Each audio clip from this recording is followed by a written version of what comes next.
мұхитша мына енді Жалалладдин Руми атамыздың басындағы мешітте әңгіме қылып отырмыз ғой. Енді осы атамыздың тағы бір әңгімесін айта кетейін саған. Мына Руми атамыз ұстынның көз жасы деген аңыз бар ғой, мұсылмандардың арасында кең тараған. Мына Месневи дейді өлеңдерін жинаған. Оны екінші Құран деп те айта береді кей кездері. Сол осы аңызды осындай өлеңмен өрнектеп қағазға түсірген осы Жалалладдин Руми атамыз. Енді бұл аңызды мен саған айта кетейін.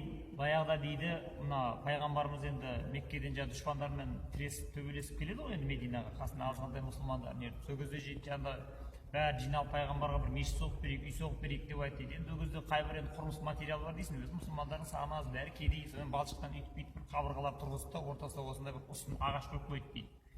Ол ағашқа сол жаңағы тапқан таянған бұтағы бар, жапырағы бар, пальманың жапырақтарын құрап әйтеуір төбесін жапты дейді. Содан енді ол кезде мұсылмандардың саны азғантай ақ, сол кезде пайғамбарымыз арқасынан да ұстынға сүйеп отырып тағында жаңағыдай үгіт насихат айтады екен. Соның бәрі жаңағы Құраннан аяттар тыңдайды, тәпсір тыңдайды, соны отырады, егіледі. Сол кезде жаңағы ұстын ағашы әсер алып, рахаттанып, бір мақтанышқа деп тұрады екен жаңағы. Құдайдың пайғамбары маған арқасын сүйеп отыр деп. Содан енді уақыт өте келе енді мұсылмандардың саны көбейеді, жағдайлар жақсарады. Сол бұрынғы енді ескі мешіт тозады, сосын дұрысын соғайық дейді дағын енді үлкенді соғады да енді. Сол кезде ол мешіттің мынандай бұрышында мынандай аппақ мәрмәр жақсы минбар соқты дейді. Енді халықтың саны көбейгеннен кейін пайғамбар баяғыдай ортада отырмайды, онда минбардың төбесіне шығып кетті дейді. Сол минбардың төбесінде отырып жаңағыдай Құран оқиды, жаңағыдай үгіт айтады, насихат айтады, халықты тәрбиелейді. Сосын бір күні жаңағыдай уағызды біткеннен кейін минбардан түсіп келеді, мына ұстын ағаш дейді, екі көзіне парылдап, жасап, адам сияқты жылап жатыр дейді.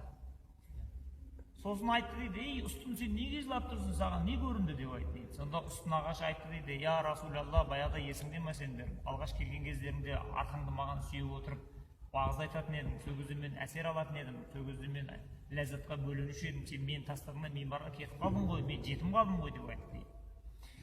Сонда айтты дейді, ей ұстын, екеуінің біреуін таңда, я ана дүниені, я мына дүниені, қаласаң мен минбардан сүйейін де тағы да саған арқамды сүйеп отырайын, бірақ ары кетсе 10-15 жыл ғана менің ғұмырым бар, одан кейін сен ағаштың қаласың осы дүнияда деп айтты дейді.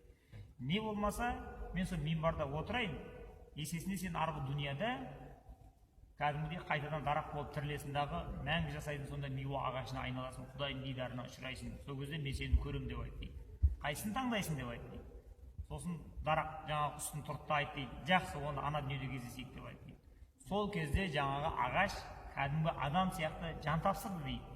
Содан пайғамбарымыз айтты дейді, міне көрдіңдер ғой, міне ағаш екеш ағаштың өзі Құдайдың дидарын таңдап отыр деп.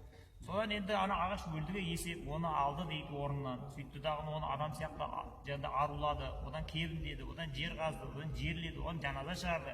Кәдімгі адамды шығарып салған сияқты шығарып салды дейді. Содан кейін үмметтердің бәріне айтты дейді, көрдіңдер ме, мына ағаш екеш ағаштың өзі мына дүниенің ақы-құқығынан тыйылып, арғы дүниядағы Құдайдың дидарында деген ең ұлы нығметті таңдап отыр.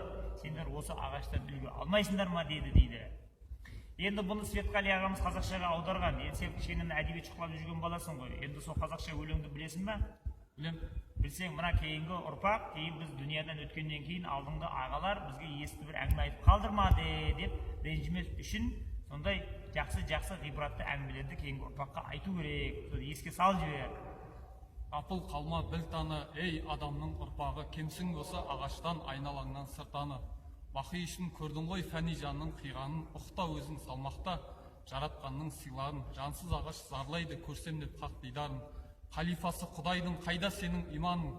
Болған бенді нәжіске безін дүние қоңыздан, іздемесе Құдайды неміз адам, неміз жан. Ғибрат ал шындықтан, ғибрат ал аңыздан. Зікір ету Алланы ғаламдағы еңізген. Сансыз шүкірай Аллаға, шынымды айтсам өз басым шырақ қылдым жолыма, ұстындардың көз жасын деп бітірген екен. Ай, бәрекелді, әкел болды. Өзің бір болайын деп тұрған бала екенсің.